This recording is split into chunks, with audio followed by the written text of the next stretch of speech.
Hello friends, welcome back to my YouTube channel Unnati in zoology. तो आज मैं आप सबके साथ शेयर करने वाली हूँ मैं जूलॉजी का कॉलेज लेक्चरर का एग्ज़ाम का पेपर जो मैं आपके साथ आज सॉल्यूशन करने वाली हूँ। देखिए, ये जूलॉजी का एग्ज़ाम का पेपर है जो 3 घंटे के लिए हुआ था। कॉलेज लेक्चरर का 2021 में, ओके, ये 2021 में एग्ज़ाम हुआ था। उसका क्वेश्चन पेपर है जो मैं आपको कॉलेज लेक्चरर का एग्ज़ाम हुआ था ये राजस्थान में, ठीक है। आरपीएससी द्वारा कॉलेज लेक्चरर का ये सब्जेक्ट पेपर है और सब्जेक्ट पेपर में भी पेपर 2 है। जूलॉजी के 2 पेपर होते हैं उसमें। आरपीएससी का अगर हम उस एग्ज़ाम पैटर्न देखें तो देखिए उसमें क्या होता है। आरपीएससी के एग्ज़ाम पैटर्न में 3 एग्ज़ाम होते हैं, ठीक है। पहला एग्ज़ाम जीके होता है, दूसरा जूलॉजी का होता है और तीसरा भी आपका जूलॉजी यानी कि सब्जेक्ट पेपर होता है। तो ये मैं आपके साथ पेपर सेकंड डिस्कस करने वाली हूँ अब, जो जूलॉजी का आरपीएससी कॉलेज लेक्चरर के एग्ज़ाम में हुआ था, जिसका मेरे पास देखिए कौन सा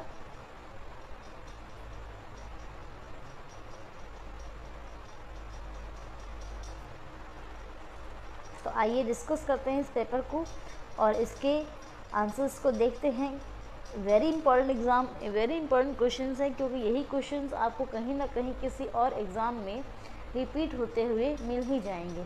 इसीलिए एग्ज़ाम मेरा आपसे रिक्वेस्ट है दोस्तों कि आप इस पेपर के इन आंसर्स को तो अच्छे से याद कर लें, ताकि इन फ्यूचर अगर आपके ये क्वेश्चंस कभी भी आते हैं तो आप इनको रॉन्ग ना करें। चलिए आइए वीडियो शुरू करते हैं और स्टार्ट करते हैं आज का पेपर डिस्कशन। देखिए, यहाँ पे दोनों वर्जन से पेपर आता है, इंग्लिश वर्जन भी आता है एंड हिंदी वर्जन भी आता है। जो बच्चे जिस भी लैंग्वेज में सूटेबल होते हैं वो उसी लैंग्वेज का पेपर करें। I am suitable in English, so मैं इंग्लिश का पेपर बताऊँगी और साथ में जो बच्चे हिंदी का देखना चाहते हैं, हिंदी का करना चाहते हैं, वो हिंदी में देख लें, ओके। तो देखिए the first very question, Bhopal gas tragedy कब हुई थी? दोस्तों देखिए, हमें याद होना चाहिए भोपाल गैस ट्रेजेडी।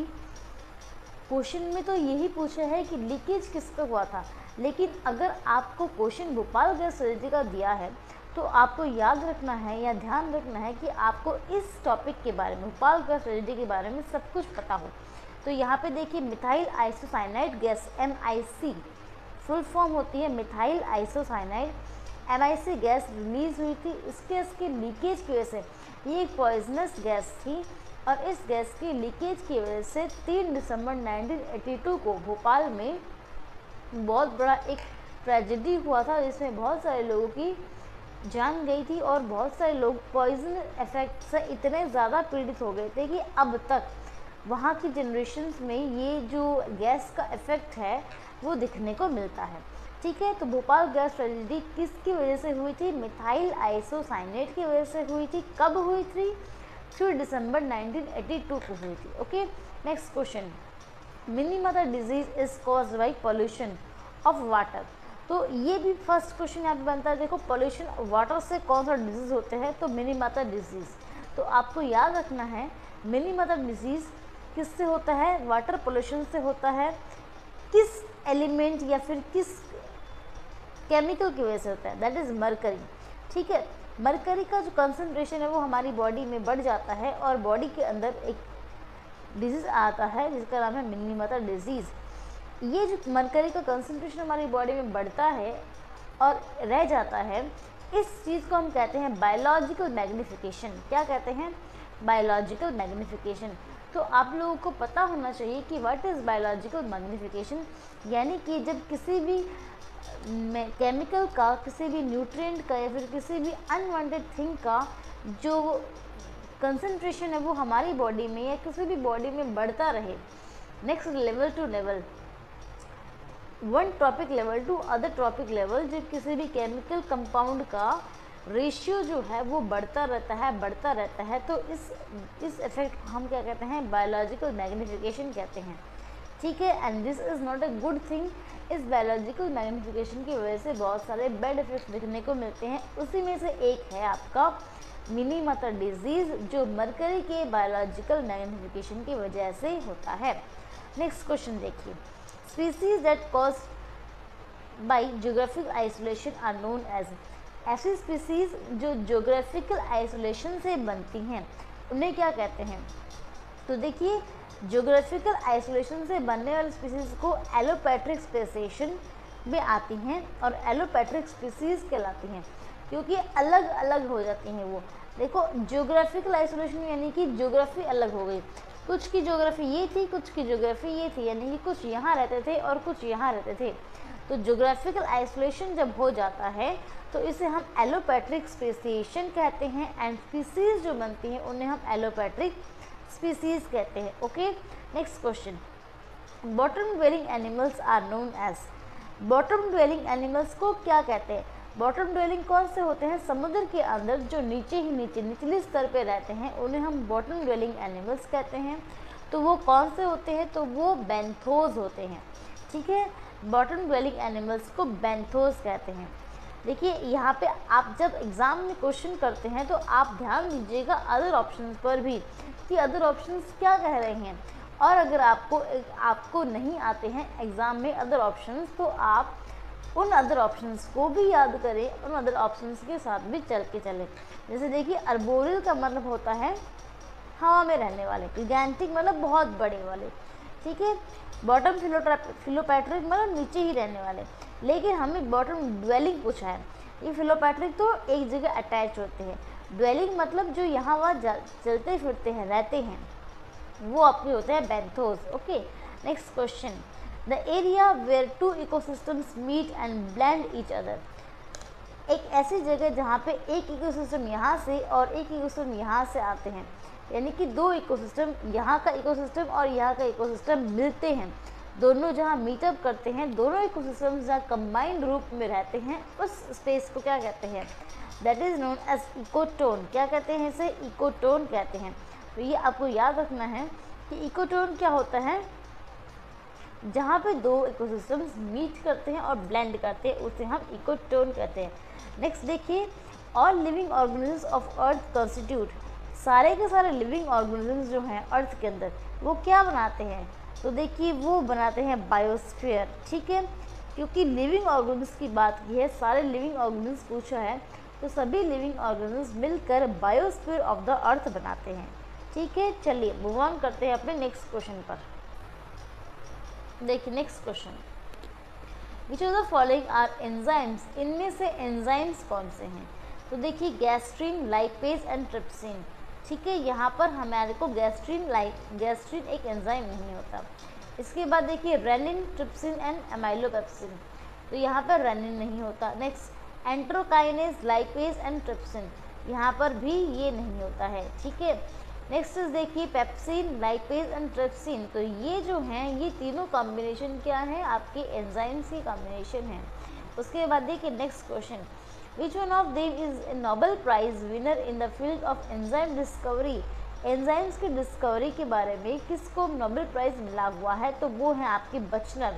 ठीक है, साइंटिस्ट के नाम से एग्जाम्स में आते हैं गाइस, तो आपको साइंटिस्ट के नेम, उनके रिवार्ड्स और उन्होंने क्या कंट्रीब्यूशन दिया है वो भी आपको लर्न रखने होते हैं।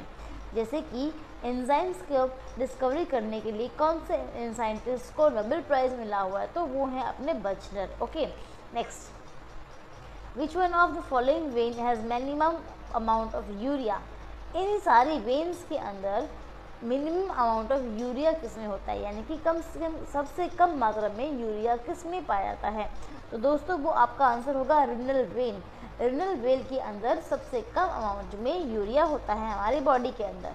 Next, when was the UNESCO launched human and the biosphere program. Human and HAB program बोलते हैं, फिर मैन एंड बायोस्फीयर भी बोलते हैं इसको। ओके, MAB का मतलब मैन एंड बायोस्फीयर प्रोग्राम कब लॉन्च किया गया? तो ये प्रोग्राम 1971 में लॉन्च किया गया। इसका मतलब दोस्तों आपको डेट्स वाले क्वेश्चंस भी, या फिर प्रोग्राम्स कब लॉन्च हुए, कौन से प्रोग्राम्स किसके लिए हैं, क्यों हैं, कब लॉन्च हुए और किसने लॉन्च किए भी आपको याद रखना है। Next question, the term biocenosis is given by, biocenosis जो वर्ड है ये किसने दिया, तो ये वर्ड दिया कार्ल मोबियस ने। ठीक है, कार्ल मोबियस के द्वारा बायोसिनेसिस टर्म दिया गया और इस टर्म का मतलब होता है अलग अलग ऑर्गेनिजम्स का एक साथ इंटरेक्ट करना, एक साथ रहना और एक साथ टुगेदर विथ रहना। ओके, बायोसिनेसिस मतलब बहुत सारे एनिमल्स या बहुत सारे ऑर्गेनिजम्स एक ग्रुप में एक साथ रहते हैं और इंटरेक्ट करते हैं। ठीक है, आपस में एक साथ रहते हैं, दैट इज कॉल्ड बायोसिनेसिस। ये टर्म किसने दिया, कार्ल मोबियस ने दिया। चलिए मूव ऑन करते हैं अपने नेक्स्ट क्वेश्चन पर। आइए अगला क्वेश्चन देखते हैं अपना। कॉर्डियोटेंडनी इज ऑकर्स इन, कॉर्डियोटेंडनी कहाँ होती है, तो आपको याद रखना है कि कॉर्डियोटेंडनी हमारे वेंट्रिकल्स ऑफ हार्ट के अंदर होती है। ठीक है, हमारा जो हार्ट होता है, हार्ट में जो वेंट्रिकल चैम्बर्स होते हैं उन दोनों वेंट्रिकल्स के बीच में जो पाया जाता है muscular structure, that is known as chordae tendineae. ठीक है, देखिए कॉर्डिया टेंडनी कहाँ पाई जाती है, तो ये वेंट्रिकल्स ऑफ हार्ट में पाई जाती है। डियर फ्रेंड्स, अगर आपको मेरा चैनल पसंद आ रहा है और आपको चैनल में ऐसा कुछ भी लग रहा है जो इम्पोर्टेंट है, इन्फॉर्मेटिव है और आप सबके लिए ये फ़ायदेमंद है, तो प्लीज़ चैनल को ज़रूर से ज़रूर सब्सक्राइब करें और अपने दोस्तों के साथ भी शेयर करें और मिलते रहें, बनते रहें और हमारे साथ पढ़ते रहें।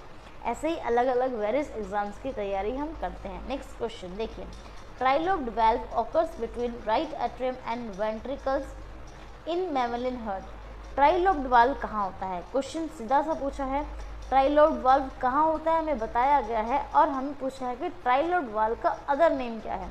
तो देखिए ट्राइलोब्ड वाल्व का अदर नेम है ट्राइकस्पिड वाल्व। ये आपको याद रखना है, ट्राइकस्पिड या ट्राइलोब क्यों कहते हैं, because it is having 3 lobes. ठीक है, अब देखिए ये होता क्या है, हमें क्वेश्चन के अंदर ही बता दिया गया है। Between right atrium and ventricle, हमारे हार्ट के राइट आर्टरियल में और राइट वेंट्रिकल के बीच में यहाँ पर जो वाल्व होता है, जो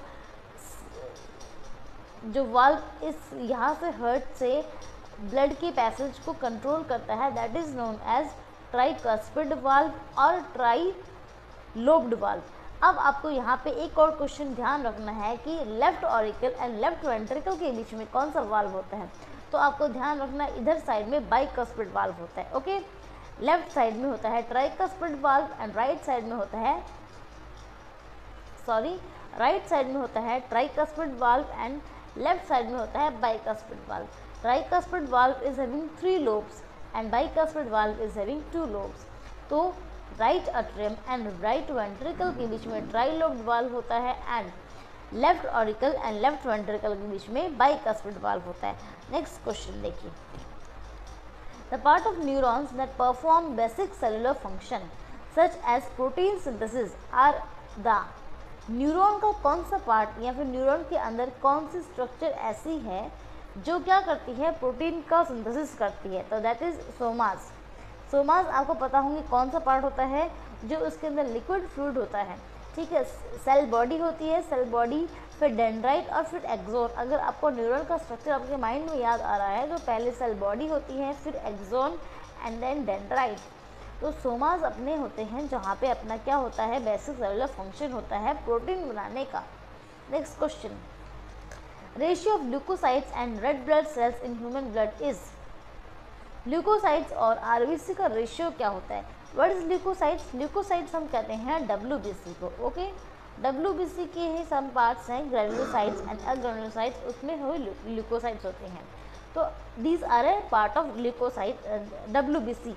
ओके, तो आरबीसी ज़्यादा होती है इन कंपेरिजन टू डब्ल्यूबीसी, तो इनका जो रेशियो होता है वो हमारी बॉडी में होता है 1:500, यानी कि 500 आरबीसी पर 1 डब्ल्यूबीसी होती है। ओके, नेक्स्ट क्वेश्चन देखिए, if haemoglobin replaced by haemocyanin then the blood will carry, अगर हमारी बॉडी के हीमोग्लोबिन को रिप्लेस कर दिया जाए हीमोसाइनिन के द्वारा तो क्या होगा, तो आपको थोड़ा सा इसमें दिमाग लगाना था। और क्या होगा देखिए, हीमोग्लोबिन जो है, हीमोग्लोबिन में मॉलिक्यूल होता है आयरन, कौन सा होता है, और आयरन। ठीक है, और हीमोसाइनिन में मॉलिक्यूल होता है कॉपर। देखिए आयरन की जो वैलेंसी होती है वो होती है +4, ओके, एंड कॉपर की होती है +2। ओके, यानी कि हीमोग्लोबिन के अंदर 4 वैलेंसीज हैं।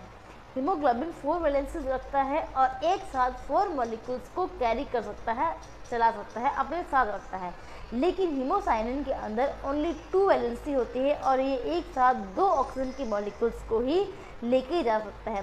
तो अब अगर आपको ये चीज़ पता है तो आपको इजीली आंसर समझ में आ जाएगा कि अगर हमने हीमोग्लोबिन को रिप्लेस कर दिया हीमोसाइनिन से तो क्या होगा।